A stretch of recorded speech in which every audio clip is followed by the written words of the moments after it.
Morning, Omar here with general inquiry and analysis on Elder Bednar and things as they really are. So, this was an interesting talk because first Elder Bednar started talking about how um, Satan employs different tactics in order to get us to follow him. He started off by giving us kind of an overview of what it is exactly that our main purpose here. It was to gain a body. We came to Earth to gain a body in order so we can become like God. Now, it's he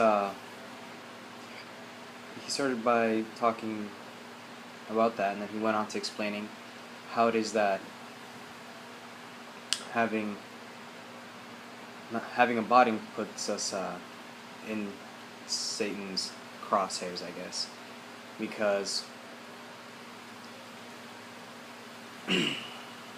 he wants us to be miserable like him. So he comes up with different things, different tactics he uses in order to attack us.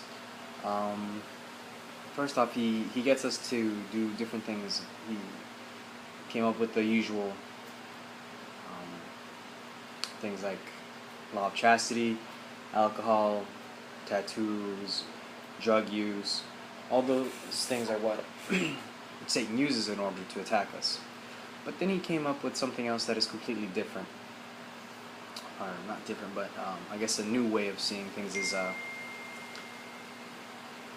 he was talking about how Satan uses social media and other things, video games, that are addictive. He gave an example of a married couple. He says it hurts him when he sees a married couple together, and all they're doing is their marriage is falling apart because what they're doing is they're on the social media. They're too addicted to it, or too addicted to video games to pay attention to each other, or to even notice what's happening, or to have that person-to-person conversation, that real-time conversation with each other. Another example he gave was that of a woman who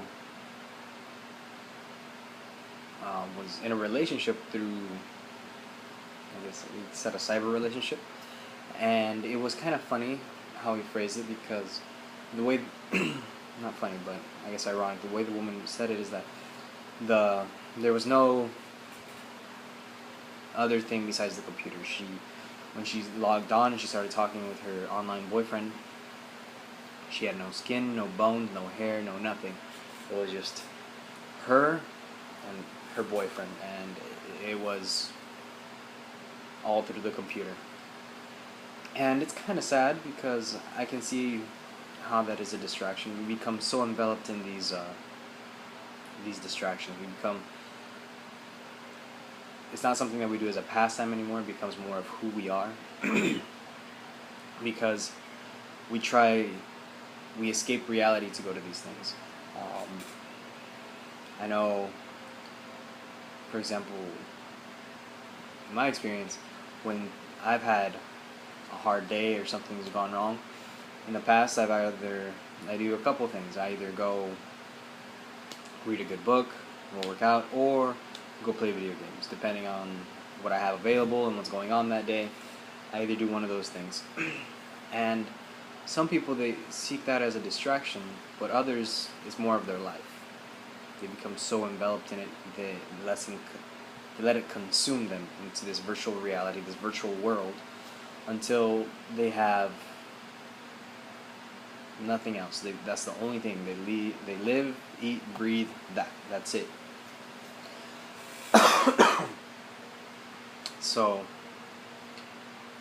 it's and he goes on to say and give different examples of how by doing that we give up our agency. We become like Satan, because we're forfeiting our bodies. We're forfeiting our mind.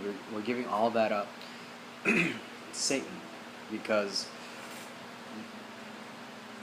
we allow him to push us into different avenues that aren't the best for us.